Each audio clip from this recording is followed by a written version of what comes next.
Coucou, bienvenue dans une nouvelle vidéo de la semaine sexiste sur la chaîne de la Carologie. Aujourd'hui on va parler de consentement. Alors si t'as pas vu la vidéo que j'ai faite hier à propos de la culture du viol, je te conseille vivement de la regarder parce que celle-ci est une continuité à cette vidéo et je vais reprendre et faire certains rappels de choses que j'ai dites dans la vidéo d'hier. Du coup je te conseille vivement de la regarder avant de visionner celle-ci. Comme je l'ai dit, on va parler de consentement. Le consentement c'est quelque chose qui se donne de manière générale au quotidien dans plein de situations de la vie de tous les jours. C'est-à-dire que on donne notre consentement pour être abonné à un abonnement de téléphone. On donne son consentement lorsque quelqu'un nous demande un service ou a envie de faire une activité avec nous. On donne notre consentement lorsqu'on se marie. On donne notre consentement en fait dans plein de situations et notamment lorsqu'on a envie d'avoir un rapport sexuel. Donc cette vidéo va aborder le sujet du consentement dans le cadre des relations de séduction, surtout dans le cadre des relations sexuelles. Et avant de rentrer dans le vif du sujet, je te conseille de voir dans la description la vidéo animée qui s'appelle T-Consent, une petite vidéo toute courte qui en fait à travers une métaphore illustre le fait de consentir à un rapport sexuel d'une façon super efficace et je trouve que la vidéo est super bien faite. Du coup, la définition du consentement, c'est l'expression claire de la volonté d'avoir un rapport sexuel. Alors c'est sûr que dit comme ça, on s'imagine direct qu'il faut photocopier des formulaires à chaque rapport sexuel, signer comme si c'était une décharge ou poser toutes les 15 secondes la question à la personne si elle consent à avoir un rapport. C'est pas vraiment de ça qu'il s'agit. Même si je tiens à insister sur ce point, il est toujours très important et très utile de parler, de communiquer de façon claire, directe et honnête ses désirs, ses peurs, ses craintes et de poser des questions. C'est toujours une bonne idée de poser des questions même si c'est des moments un petit peu tue l'amour, même si c'est des moments un petit peu gênants. Dans le doute, on pose la question. Mais du coup non, comme je le disais, il s'agit pas de remplir des formulaires à chaque fois qu'on va coucher, non. Il s'agit surtout de faire attention à plein de petits détails en fait qui sont juste du bon sens, qui sont juste de l'ordre de la bonne foi. Et donc j'ai quelques pistes de réflexion pour toi pour t'aider justement à comprendre ce qu'est le consentement. Donc ma vidéo n'est pas exhaustive, les points que je vais te donner ne suffisent pas, c'est vraiment une piste de réflexion et c'est le fruit de ce que moi je trouve important. Mais si tu as des choses à rajouter, n'hésite pas à le faire. Si tu as des trucs que tu trouves qui sont pas complets, qui sont pas très clairs, n'hésite pas à compléter cette vidéo, c'est très important. Alors même si cette vidéo s'adresse absolument à tout le monde, quelle que soit ton orientation sexuelle, quel que soit ton âge, quel que soit ton genre, peu importe, cette vidéo s'adresse vraiment à tout le monde, mais je vais surtout m'adresser aux personnes de genre masculin. Alors pourquoi aux personnes de genre masculin? Si tu as suivi dans les précédentes vidéos, tu comprends maintenant pourquoi, mais notamment parce que l'éducation que tu as reçue si tu es du genre masculin a de très grandes chances d'avoir été incomplète à propos du consentement, parce que si on a autant de problèmes à propos de la culture du viol, si on a autant de problèmes de rapports de domination entre les hommes et les femmes, c'est notamment à cause de l'éducation et l'éducation sexuelle et l'éducation de manière générale n'aborde pas vraiment le thème du consentement comme il devrait l'être. Du coup si tu es une personne de genre masculin, s'il te plaît écoute ces conseils avec bonne foi, j'espère vraiment qu'ils pourront te servir. Alors le premier point que je voulais aborder, c'est l'attitude générale de la personne. Si tu es dans un rapport de séduction et qu'en face de toi il y a une personne qui a l'air d'être à l'aise, qui a l'air d'être dans son élément, qui échange avec toi, qui se sent bien tout simplement, c'est déjà une bonne piste. Mais ça ne suffit pas, hein. C'est pas parce que quelqu'un est cool avec toi, te sourit et rigole avec toi que ça veut dire qu'elle veut coucher avec toi, non. Mais ce que je veux dire c'est que il faut s'assurer déjà que l'attitude générale de la personne est réceptive, que la personne en fait elle a envie d'échanger avec toi et qu'elle se sent bien en ta présence. Après attention, parce que des fois on peut se retrouver dans des situations où on est un petit peu gêné et du coup on va sourire et on va être sympathique juste par politesse et ça ne veut pas dire qu'on est réellement à l'aise. Du coup c'est juste une première piste mais c'est absolument pas suffisant, on est bien d'accord sur ça, n'est-ce pas? Donc pars du principe que si en face de toi tu as une personne qui est absolument crispée, qui est gênée, qui te regarde pas dans les yeux, qui bégaye, qui se sent absolument stressée, c'est peut-être pas la meilleure des idées que d'essayer d'avoir un rapport sexuel avec elle. Le but c'est de la mettre à l'aise un maximum. Le deuxième point que je vais aborder c'est le fait d'être dans un rapport de séduction réciproque, parce qu'on peut avoir un très bon feeling avec quelqu'un, on peut être en mode gros chill et puis rigoler et tout, mais ne pas du tout être sur une optique de séduction. Alors du coup, dans les rapports sexuels, on est tous d'accord pour dire qu'il y a une certaine tension ambiguë qui se crée et il faut s'assurer que cette tension elle est réciproque, c'est-à-dire que si tu dragues, bah on te drague en retour. Si tu renvoies la balle d'une certaine manière, on te la renvoie de la même manière. Et donc il faut s'assurer du coup qu'il y a un réel échange et non pas juste toi qui drague lourdement quelqu'un qui juste est hyper gêné et a envie de se dépatouiller de cette situation. Parce que non, figure-toi qu'une fille qui est gênée, une fille qui dit non, une fille qui se retrouve dans une situation où elle est intimidée, même si ça peut paraître entre guillemets mignon, c'est pas une fille qui en réalité a envie d'avoir un rapport sexuel avec toi, c'est juste une fille justement qui peut être extrêmement intimidée. Donc tu te démerdes et tu trouves un moyen de savoir si la personne elle est aussi en train de te draguer en retour, et comme je l'ai déjà dit, dans le doute, si t'arrives toujours pas à le savoir, tu poses la question tout simplement, et ça peut être posé sur le ton de l'humour et ça peut même carrément être sexy. Le troisième point que je vais aborder c'est la sobriété de la personne. Je pense qu'on est tous et toutes d'accord pour dire que très souvent les rapports de séduction se déroulent dans des cadres festifs, se déroulent dans des bars, dans des boîtes de nuit ou chez quelqu'un chez qui on fait la fête, et donc dans ces ambiances là très souvent aux alentours il y a drogue et alcool et autres joyeusetés joyeuseté. Donc il y a de très grandes chances pour que tu sois en face d'une personne qui est totalement déchirée ou pas, hein. Je suis pas particulièrement contre le fait d'avoir des rapports sexuels sous drogue ou sous alcool, mais il y a quand même un certain discernement à avoir, je pense. Assure-toi que si tu es dans un rapport de séduction, la personne n'est pas absolument déchirée et que son oui n'est pas totalement influencé par les substances qu'elle a prises, parce qu'un oui sous substance n'est pas un oui éclairé. Et c'est un point sur lequel j'insiste aussi, tout simplement parce que je sais que l'alcool c'est un moyen pour beaucoup d'entre nous de justement oser avoir ce genre de rapport, oser draguer, oser séduire, mais il y a une certaine limite en fait lorsqu'on est alcoolisé, c'est-à-dire qu'il y a vraiment un moment lorsqu'on est bourré où notre discernement n'est plus, et je pense que c'est extrêmement important de faire attention à ça. Du coup, si tu es en face d'une personne qui est sous substance, qui n'est pas dans son état normal, qui est dans un état second, s'il te plaît ne te fie pas juste à ça. Il y a plein d'autres choses auxquelles tu peux faire attention pour t'assurer que cette personne elle a vraiment envie d'avoir un rapport sexuel, parce que comme je l'ai déjà dit, un oui sous substance n'est pas un oui éclairé. Et là encore on parle du cas où la personne elle est encore à peu près au courant de ce qui est en train de se passer et puis qu'elle a un minimum de discernement.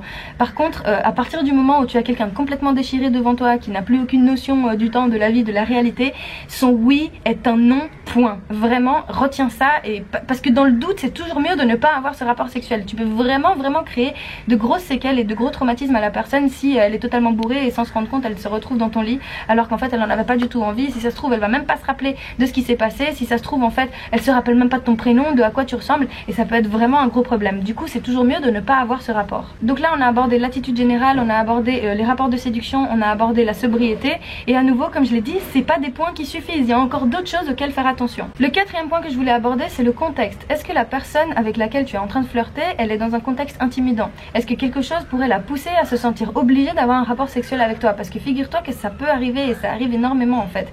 Lorsque tu es une femme et que tu es dans des contextes intimidants, que tu es entourée d'hommes ou que tu es la seule femme dans une soirée ou je ne sais pas, c'est vrai que tu peux très vite te retrouver sous pression et donc accepter de faire des trucs alors que tu n'en as pas réellement envie. Donc en réalité tu les acceptes pas vraiment, mais c'est juste que tu les fais pour te sauver le cul.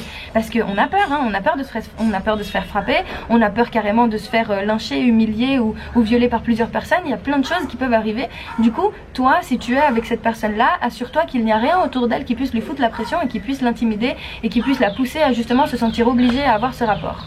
Donc sache qu'un oui sous la contrainte n'est pas un oui, sache qu'un je ne sais pas n'est pas un oui, et sache que le silence n'est pas un oui. Et j'insiste sur ça parce que très souvent on va se baser sur ça, on va se dire oui mais bon elle a accepté pour finir, alors qu'en fait elle était sous la contrainte, ou voilà la personne elle dit qu'en fait elle a pas trop idée de ce qu'elle a envie de faire, elle sait pas vraiment si elle en a envie, ou que justement elle ne dit rien. Souvent on va se servir de ça pour se dire que bon bah vu qu'elle a pas dit non, écoute c'est pas grave, elle a pas dit non. Mais c'est pas parce qu'elle a pas dit non que c'est un oui, c'est juste qu'elle est intimidée comme je viens de le répéter. Donc cet argument de merde comme quoi la personne n'a pas dit non est un argument à jeter à la poubelle, c'est de la grosse bullshit. Quelqu'un qui n'a pas dit non c'est pas quelqu'un qui consent, et vraiment j'insiste sur ça. Le point suivant que je vais aborder ce sont les réactions biologiques, anatomiques, physiologiques de la personne, et il faut être à l'écoute du corps de son ou sa partenaire s'il te plaît. Donc là c'est à partir du moment où on est dans une intimité un peu plus partagée, c'est-à-dire que voilà on est déjà à poil, on est déjà dans un cadre où il n'y a que nous, alors je sais pas si vous êtes 2, 3 ou 6 peu importe, mais dans le moment où justement on est en train de partager une intimité un peu plus prononcée, il faut absolument faire attention à plein de détails physiologiques, c'est-à-dire arrêter de penser un petit peu à sa gueule et regarder si la personne elle est excitée ou pas. Et pour le savoir franchement il n'y a pas 36 000 solutions, juste sois à l'écoute, regarde son corps, touche-la, regarde si elle aime ça, écoute-la gémir si elle gémit, pose-lui la question, est-ce que tu aimes ça, est-ce que je peux faire ça, est-ce que ça te plaît? N'hésite pas à poser la question, c'est toujours une bonne idée. Malheureusement nous vivons dans un monde qui n'est pas avantageux en ce qui concerne la connaissance du corps féminin. Les femmes elles-mêmes très souvent ne connaissent pas leur propre corps, du coup c'est vrai que ça peut créer d'énormes malentendus. Donc s'il te plaît informe-toi, regarde comment ça marche le corps d'une femme notamment, regarde si elle est mouillée, regarde si elle a les tétons qui pointent, regarde si elle a des frissons, regarde si elle respire fort, regarde, il y a plein de choses. Après ça dépend de chaque personne évidemment, pas tout le monde réagit de la même manière, mais il y a des signes qui ne trompent pas, et dans le doute à nouveau tu poses la question. Le dernier point que je voulais aborder c'est la pression psychologique et morale qui peut être exercée sur la personne.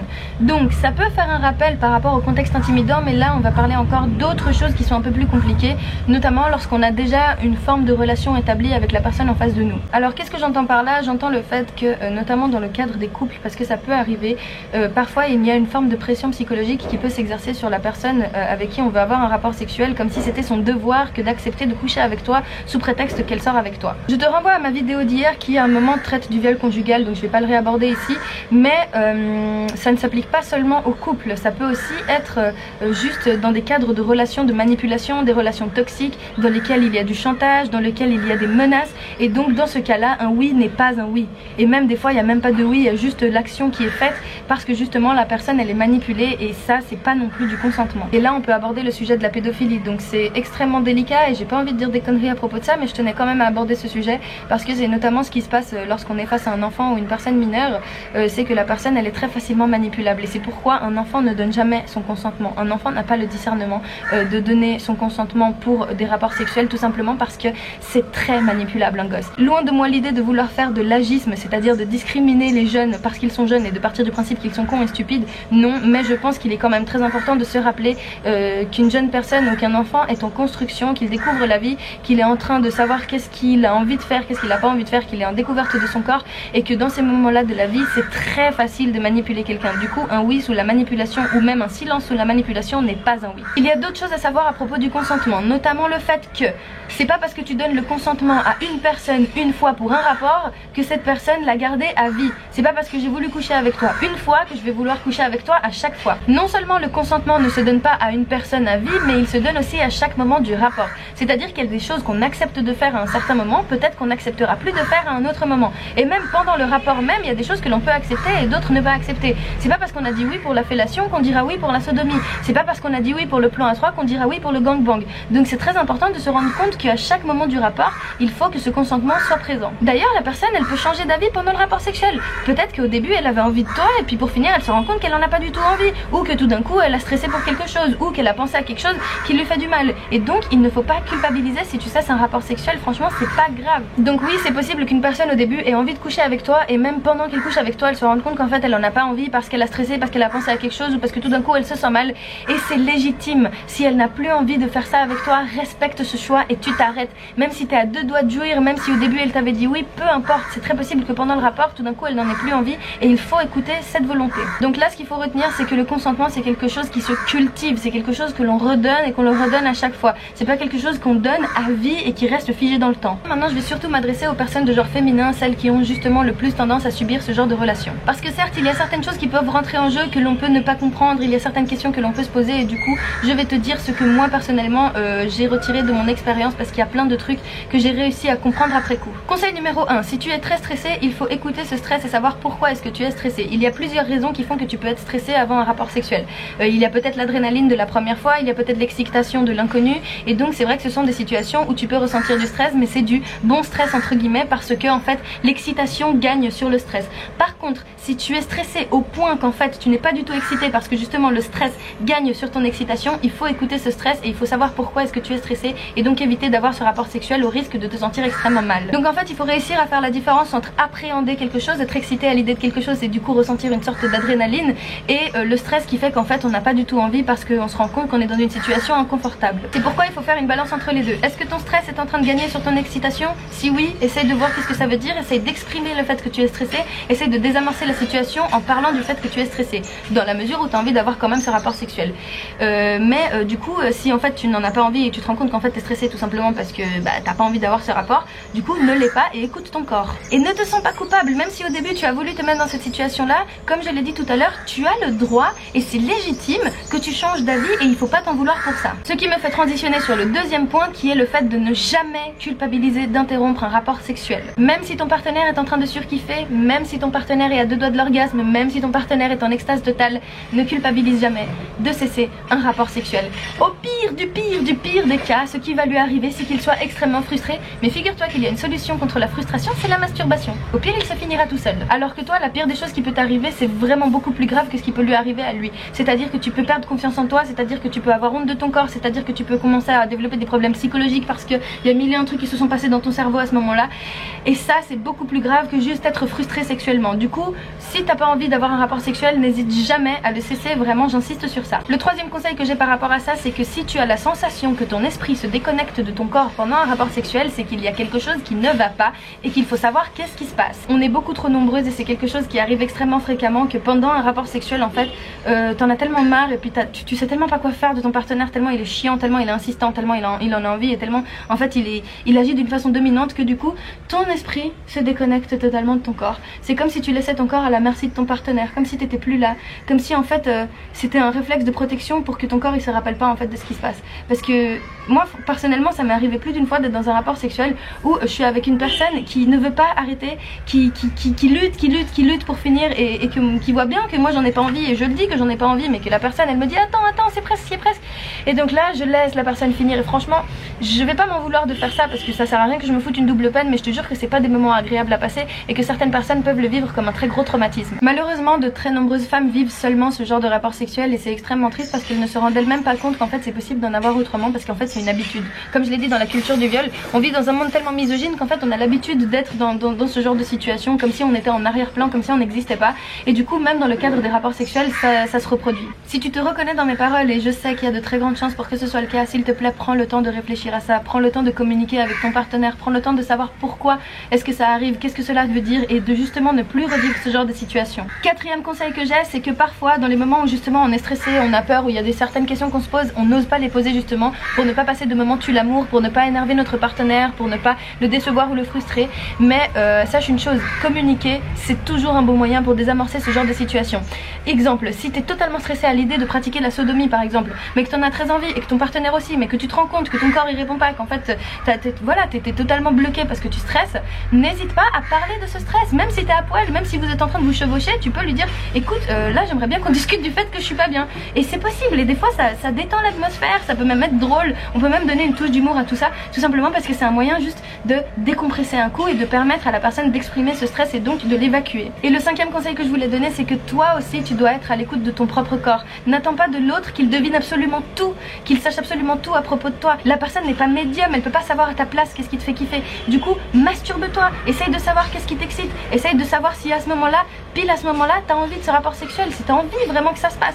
Donc toi aussi, il faut que tu joues un rôle là-dedans, il faut pas juste attendre de l'autre qu'il fasse absolument tout à ta place. Et justement, un excellent moyen pour connaître son corps, c'est de se masturber. Masturbe-toi, essaye de savoir qu'est-ce qui te fait kiffer, essaye d'explorer le panel de choses qui te font avoir envie d'avoir des rapports sexuels. Comme ça tu pourras mieux guider ton partenaire, comme ça tu pourras avoir des relations plus saines, parce que comme je l'ai dit et je le répète, n'attends pas de l'autre qu'il fasse tout à ta place. Parce que oui, c'est facile de rejeter la faute sur l'autre et de lui faire porter tout le poids de la culpabilité. Et certes, nous vivons dans un monde profondément misogyne qui fait que c'est surtout aux mecs de faire attention à ça. Mais nous aussi, on a notre rôle à jouer là-dedans. Nous aussi, il faut qu'on assume et qu'on commence à s'affirmer et qu'on commence à savoir qu'est-ce qui nous fait kiffer, qu'est-ce qui nous excite, qu'est-ce qu'on a envie vraiment d'avoir pendant un rapport sexuel. Parce que comme je viens de le dire, l'autre il n'est pas médium. Donc n'hésite pas à manifester tes désirs. N'hésite pas à savoir qu'est-ce qui te fait kiffer. N'hésite pas à demander de façon directe ou indirecte qu'est-ce que tu aimes. Par exemple, si la personne elle fait des mouvements de haut en bas sur ton clitoris alors que toi t'as plutôt envie qu'elle fasse des mouvements circulaires, dis-le.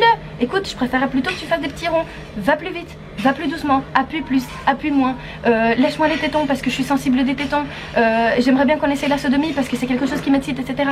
N'hésite pas et arrête d'avoir peur, même si c'est facile à dire. Mais franchement, tu verras que ça ne peut qu'être bénéfique pour tes relations sexuelles. Du coup, vraiment, j'insiste, c'est aussi à nous les femmes de jouer un rôle là-dedans. C'est aussi à nous d'exprimer nos désirs et d'arrêter d'avoir peur et de savoir s'affirmer. N'hésite pas à parler de sexe avec ton conjoint. N'hésite pas à prendre le temps de discuter. N'hésite pas à revenir sur certaines choses qui se sont passées pour justement qu'elles ne se reproduisent plus. C'est important de parler de sexe. C'est important de briser ce tabou et c'est aussi à nous de jouer ce rôle. Et c'est justement ce que moi j'essaie de faire avec cette vidéo. Du coup, si toi tu te sens pas à l'aise à cause de ça, si t'as des problèmes de communication, si t'as peur tout simplement d'aborder ce genre de sujet, n'hésite pas à utiliser cette vidéo comme base. N'hésite pas à la partager ou à l'envoyer à la personne à qui t'as envie de partager ce genre d'infos, parce que c'est très important qu'on communique autour de ça et je pense qu'on le répétera jamais assez. Voilà tout pour cette vidéo, j'espère qu'elle t'aura plu, j'espère qu'elle aura pu t'informer un minimum. Si tu t'es senti concerné, ne panique pas.